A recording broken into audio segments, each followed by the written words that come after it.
Hey, it's Jessica from learnwithjpp.com. I am here with you from the Points of Light 2025 conference in New Orleans, Louisiana. And today was my first day of sessions. It is Wednesday. I don't exactly know which day it is, but I wanted to share a few of the things that I learned today. So I have my notebook with me, and I'm just gonna quickly go over a few of the things I learned. This morning, there was a great plenary, and there were three things that stood out to me. There were two young people talking about youth engagement with Gen Z, and someone named Alex Edgar said, don't go up to youth and be like, hey, you're going to change the world, because we need to work together across generations to make amazing change. We also heard about storytelling and ethical storytelling, which you know I love. It's something that I talk about. We heard from Hunter Prosper, who has stories on his Instagram channel. Shout out to Hunter. I'm gonna remember to tag you. And one thing he said was, I'm not the host.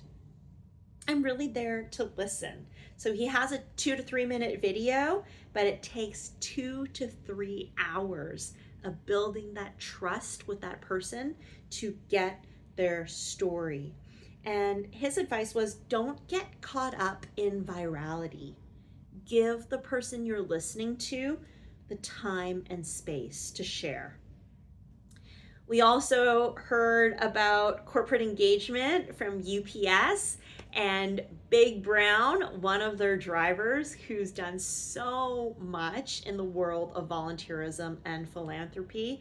He started a charity that provides AC units to older folks who are living in hot areas. He also started another organization where they teach kids to swim. And it's because a colleague's daughter drowned right after her graduation. His advice was, put aside the titles. If you want to do stuff together as a company and you want to get your employees involved, put aside the titles. It doesn't matter if you're a driver, if you're a vice president, if you're a director, if you're an analyst, if you're a janitor. Whoever you are, you're showing up as a human being and you're ready to make a difference.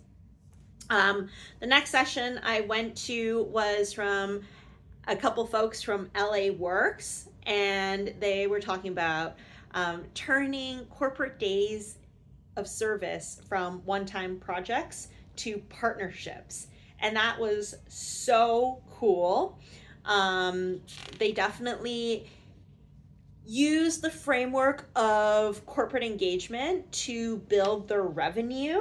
And they talked about a great example where they brought together the VA in West LA alongside the video game company Activision, who happens to make Call of Duty.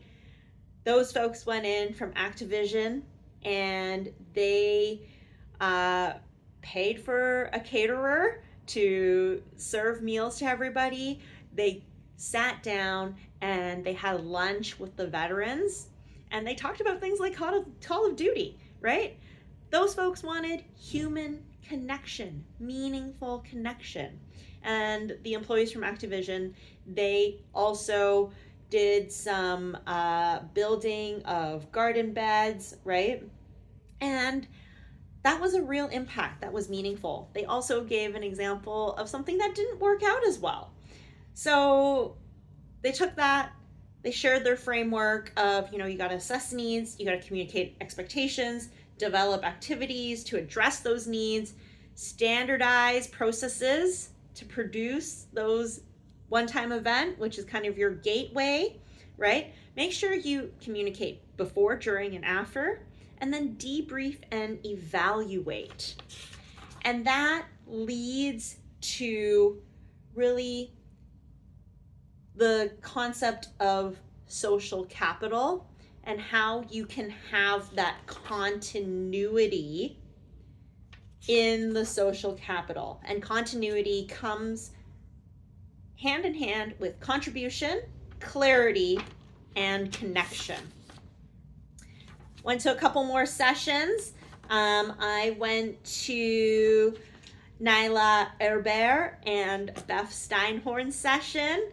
Small wins, big impact. They talked about the MAVA bill, which was something that they worked for in Minnesota for 8 years to pass this bill to give grants of $15,000 to $75,000. So not a ton of money, but for some organizations, it was a lot. And they focused on giving these grants to underserved nonprofits harmed by disparities. And what was different about these grants is it wasn't like, here's your money. Thank you. Tell us how you did. No. Nyla, her team, and working with Beth as a consultant, they provided support, guidance. The money went towards not only things like technology access, but also helping them navigate the technology. There was peer support between the organizations. They had cohort calls, right? And they got the grantees to learn from one another, and they gave them the opportunity to contribute to building strategy and sharing their knowledge with the rest of MAVA's network. So that was very cool. And then I went to a session on mobilizing volunteers in times of disaster. So a few things that I learned from that were, you gotta listen. You gotta listen to the communities that are affected. You gotta identify leaders from those communities, and you gotta collaborate with them.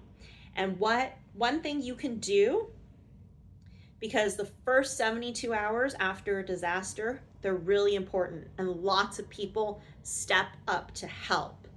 However, the location might not be ready for them to go in and serve because it's not yet safe.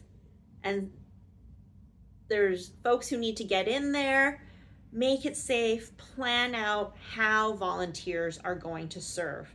So one of the things that organizations can do, communities can do to say, hey, you want to help?